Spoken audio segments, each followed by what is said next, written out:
Colosos de Memnón. Estas estatuas de más de 720 toneladas cada una, son el último vestigio del templo más grande de Egipto que estaba dedicado al faraón Amenhotep III. Estas estatuas cuentan en su base la historia del dios que provoca las inundaciones anuales del río Nilo Heipi. Al estar en una zona afectada por dichas inundaciones, el templo de Amenhotep III ha desaparecido en su totalidad y las estatuas han sufrido milenios de deterioro en la que su leyenda ha crecido. Una de estas leyendas decía que las estatuas anunciaban la salida del sol cantando por las mañanas.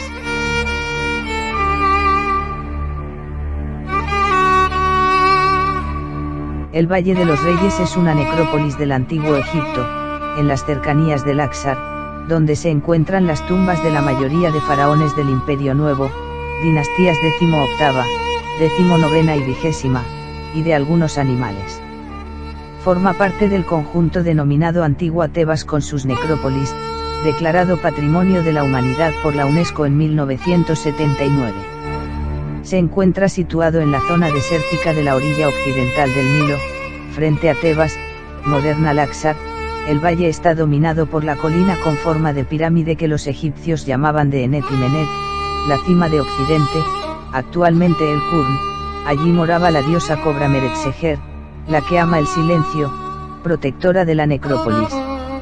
Esta pirámide natural y los hipogeos del valle recuerdan los antiguos enterramientos en las grandes pirámides de Memphis. Catalogada como la tumba número 2 del Valle de los Reyes, en ella sería enterrado el tercer faraón de la dinastía vigésima.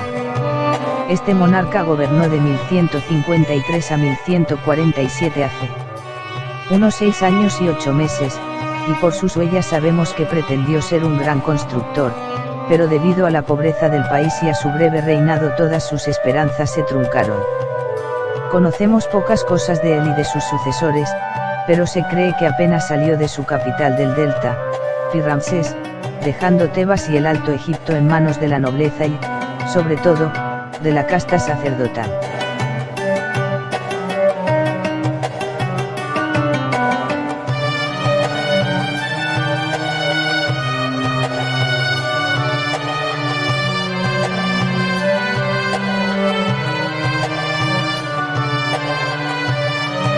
Era el quinto hijo de Ramsés III, pero accedió al trono cuando tenía unos 40 años, ya que sus 4 hermanos mayores habían muerto previamente. Su esposa principal fue la reina Tentopet. Diseñó una gran campaña edificatoria, a escala de la de Ramsés II, duplicando el tamaño de las cuadrillas de trabajadores en Deir el Medina a un total de 120 hombres. Envió varias grandes expediciones a las canteras de Wadi Hammamat y el Sinaí.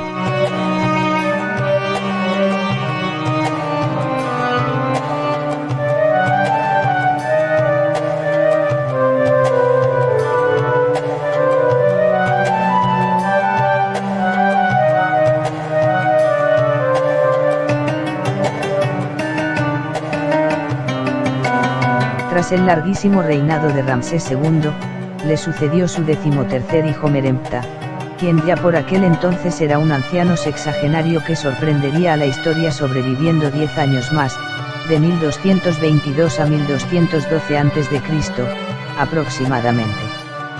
Sin embargo, lo que menos necesitaba en aquel momento el país era un rey anciano, incapaz de enfrentarse con el vigor y la determinación necesarias a los acuciantes problemas que habían surgido a finales del reinado de Ramsés II. La tumba de Merempta está situada en la parte central del valle, al sur de la tumba de Ramsés II. Ofrece un diseño mucho más simplificado y que ya heredarían todos sus sucesores con pocos cambios. Al estar situada en una parte baja del Valle de los Reyes, la tumba de Merempta ha sufrido periódicamente las más violentas inundaciones, que han asolado la mayor parte de la decoración del lugar.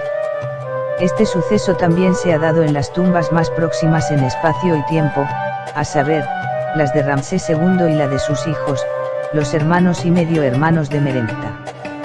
El esquema de decoración sigue el mismo programa que las tumbas de Seti I y Ramsés II, con muy pocos cambios. El estado de las pinturas que han sobrevivido es notable, y siguen conservando casi todos los colores con mucha viveza, a excepción del verde y azul que comienza a perderse. El sarcófago en el que descansaba Merempta estaba destinado en un principio al faraón Setnag, lo que nos hace pensar que su cuerpo sea el perteneciente al único varón adulto sin identificar de la tumba.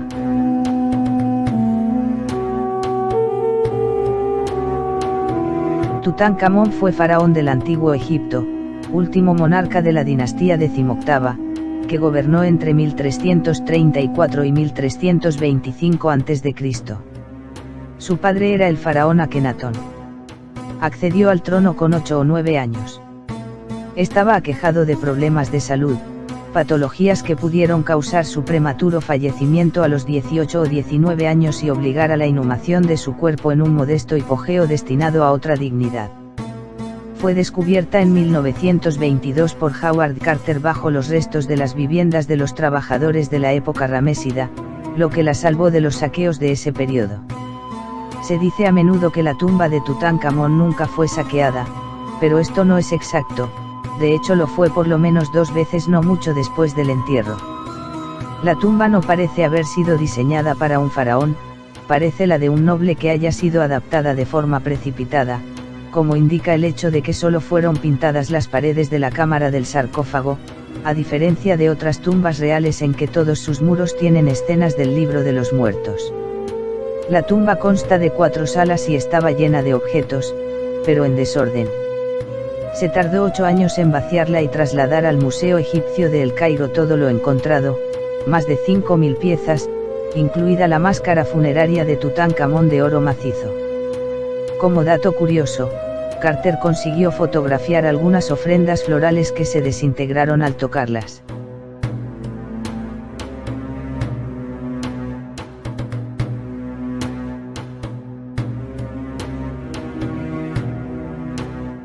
Aunque en un principio estuvo destinada a la reina Tausert, última gobernante de la dinastía XIX, a su muerte fue usurpada por Setnag, el fundador de la 20ª dinastía.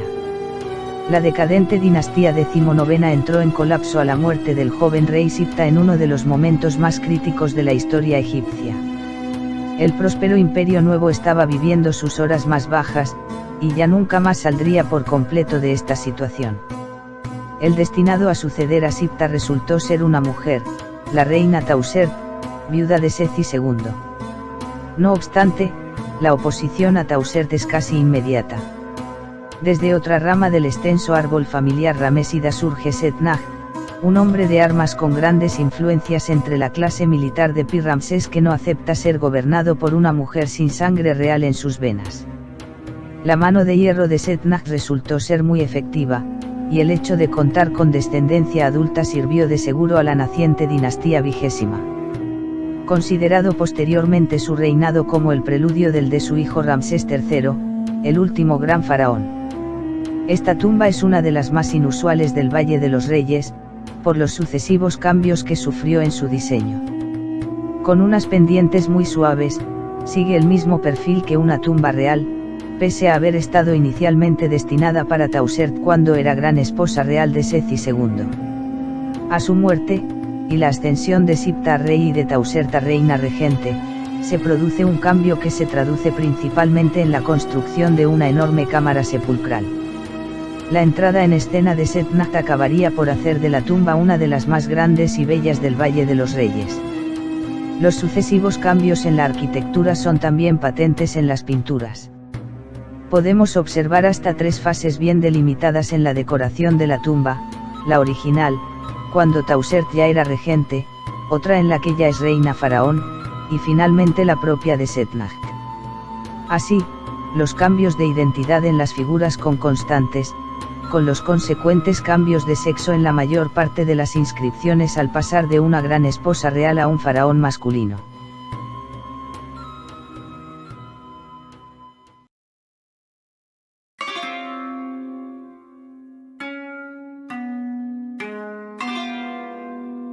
El templo funerario de Hatshepsut, conocido como Djeser-Djeseru, el sublime de los sublimes, se encuentra en el complejo de Deir el-Bahari, sobre la franja occidental del río Nilo, cerca del Valle de los Reyes, en Egipto. Este templo funerario fue construido en honor a Amon-Ra, el dios del sol, y está ubicado junto al templo funerario de Mentuhotep II. Es considerado uno de los monumentos incomparables del antiguo Egipto.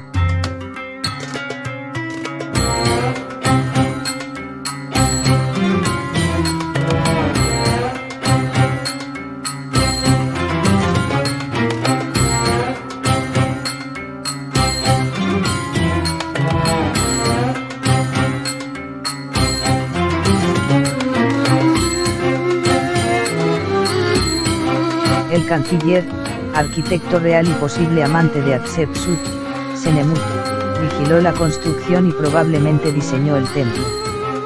El templo de Hatshepsut posee 3 terrazas con columnatas de gran tamaño. Las terrazas escalonadas alcanzan los 30 metros de altura.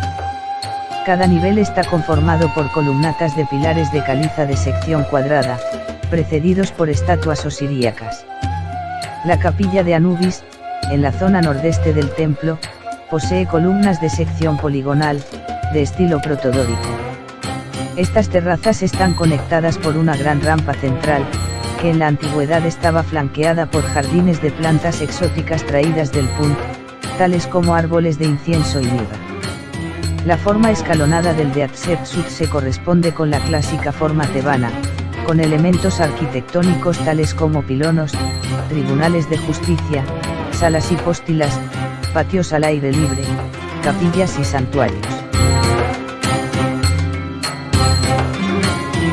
El eje principal del templo tiene un azimut de, aproximadamente, 116 grados y medio, alineándose con el orto solar durante el solsticio de invierno, una efeméride astronómica que actualmente ocurre hacia el 21 o 22 de diciembre de cada año.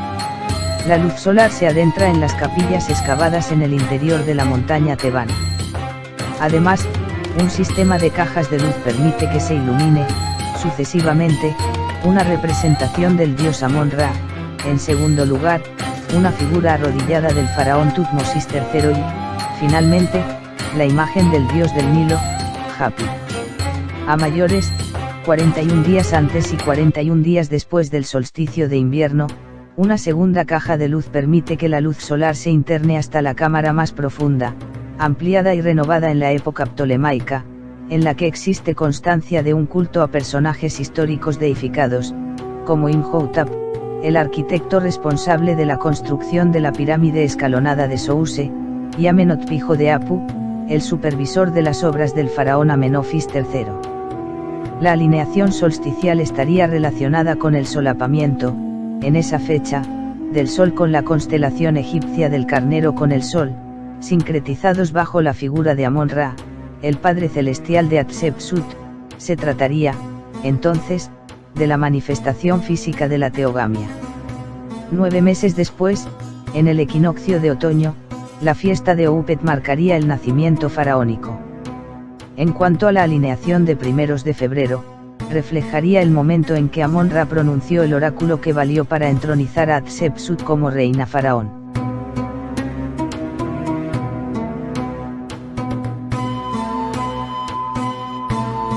Hatshepsut fue una reina faraón de la dinastía 18ª de Egipto. Quinta gobernante de dicha dinastía, reinó de 1513 a 1490 a.C. Llegó a ser la mujer que más tiempo estuvo en el trono de las dos tierras, gobernando durante 22 años. Fue la segunda mujer faraón históricamente confirmada después de Sobekneferu. El nombre de Hatshepsut con el que se la reconoce hoy en día en principio era un título con el significado de la primera de las nobles damas. Hatshepsut era la hija única superviviente de Tutmosis I y su esposa principal, Amose. Su esposo Tutmosis II era hijo de Tutmosis I y una esposa secundaria que se llamaba Mutneferti.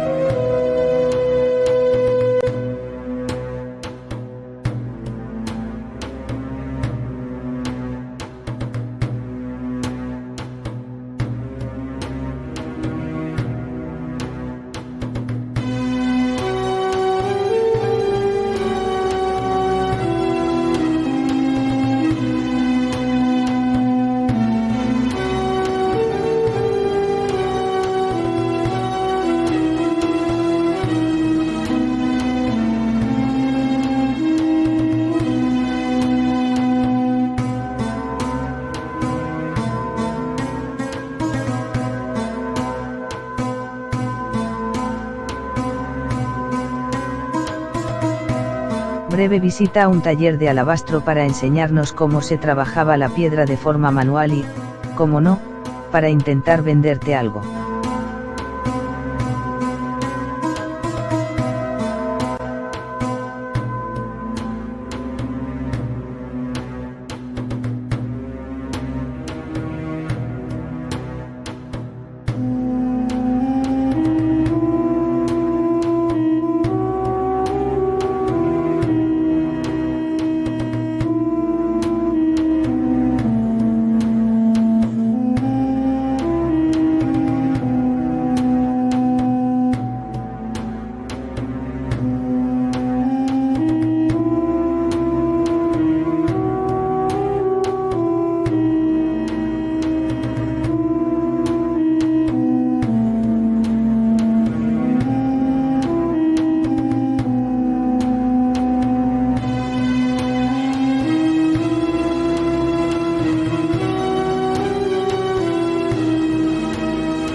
El templo de Laxar, situado en el corazón de la antigua Tebas, fue construido esencialmente bajo las dinastías XVIII y XIX egipcias.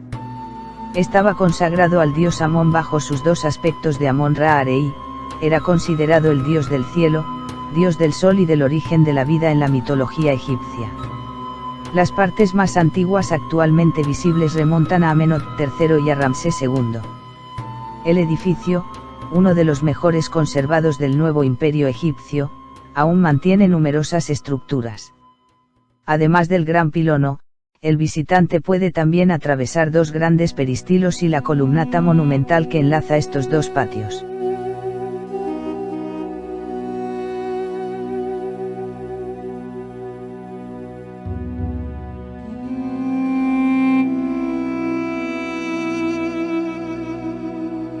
La construcción fue ordenada por Amenofis III a su arquitecto Amenhotep.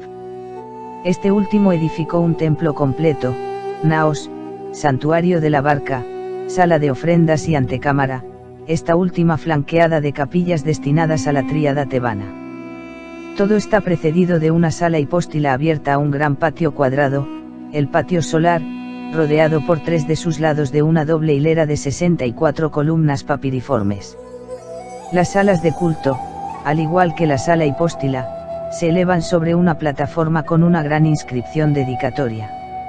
El conjunto, con proporciones imponentes pero armoniosas, fue completado por una columnata procesional de acogida de unos 20 metros, formando un grupo monumental que marcaba la entrada del templo.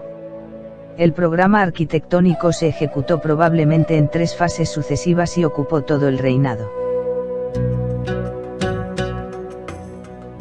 Los dos obeliscos fueron ofrecidos en 1830 a Carlos X de Francia por Mehmet Ali, pero solo el de la derecha fue derribado y transportado a Francia.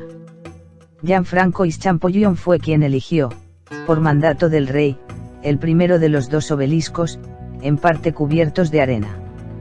La leyenda dice que se decidió por el de la derecha, entrando en el templo, el más pequeño y el más dañado.